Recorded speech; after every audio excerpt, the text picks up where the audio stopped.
Hello friends, ഇന്ന് നമ്മൾ നോക്കുന്നത് ലെഗ്രാൻഡിൻ്റെ 3 ഫേസ് ഡി ബി അതിൻ്റെ റേറ്റ് കാര്യങ്ങൾ അതെങ്ങനെ ഉറപ്പിച്ചേക്കണ ഡീറ്റെയിൽസാണ് ഇന്നത്തെ വീഡിയോയിൽ നമ്മൾ ഉൾപ്പെടുത്തിയിരിക്കുന്നത്.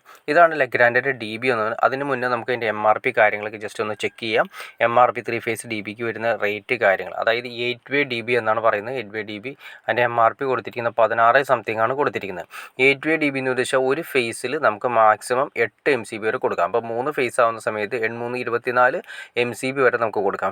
അതായത് RCCB അതുപോലെ തന്നെ ഐസൊലേറ്റർ മാറ്റി നിർത്തിയതിന് ശേഷം പറയുന്നതാണ് 8 MCB വെച്ച് ഒരു ഫേസിൽ കൊടുക്കാം. അപ്പോൾ 24 MCB നമുക്ക് കൊടുക്കാം. 24 സർക്യൂട്ട് നോർമൽ ലെവലിൽ നമുക്ക് കൊടുക്കാവുന്ന രീതിയിലാണ് വരുന്നത്.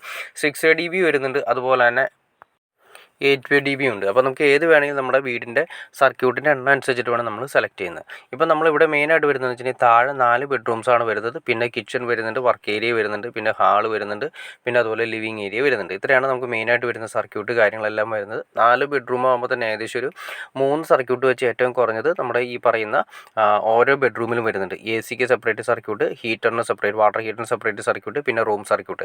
പിന്നെ 3 സർക്യൂട്ട് ഒരു റൂമിൽ തന്നെ വരുന്നുണ്ട്. അപ്പോൾ 4 റൂമാകുമ്പോൾ തന്നെ അത്യാവശ്യം സർക്യൂട്ടായി. പിന്നെ അതുപോലെ തന്നെ കിച്ചണിൽ ഏകദേശം ഒരു 4 സർക്യൂട്ട് ഉണ്ടാവും. പവർ സർക്യൂട്ട് ഉണ്ടാവും, 2 പവർ സർക്യൂട്ട് ഉണ്ടാവും.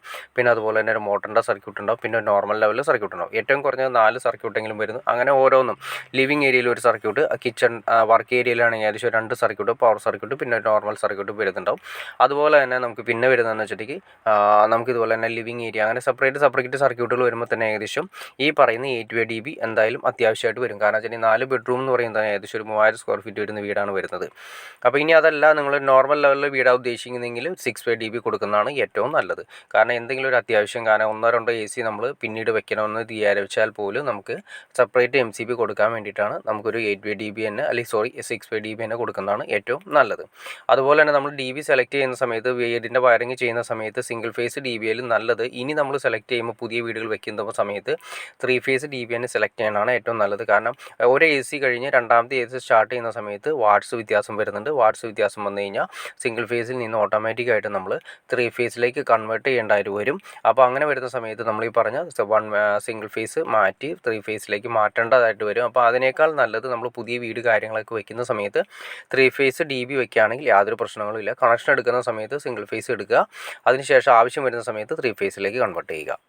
അതുപോലെ തന്നെ ടേപ്പിന് മുന്നാണ് ഡി ബി ഉറപ്പിക്കുന്നത്. കറക്റ്റ് തേപ്പ് വനം വെച്ച് നമുക്ക് ക്ലിയർ ചെയ്ത് ചെയ്യാൻ സാധിക്കും. കാരണം ഡി ബി എടുക്കുമ്പോൾ തന്നെ അതിൻ്റെ ബാക്കിൽ അതിൻ്റെ കറക്റ്റ് മാർക്കിങ് കാര്യങ്ങൾ, എത്ര ഡോറ്, എത്ര പ്രൊജക്ഷൻ വരും, കാര്യങ്ങളെല്ലാം മാർക്കിങ് കാര്യങ്ങൾ കറക്റ്റായിട്ടുണ്ടാവും.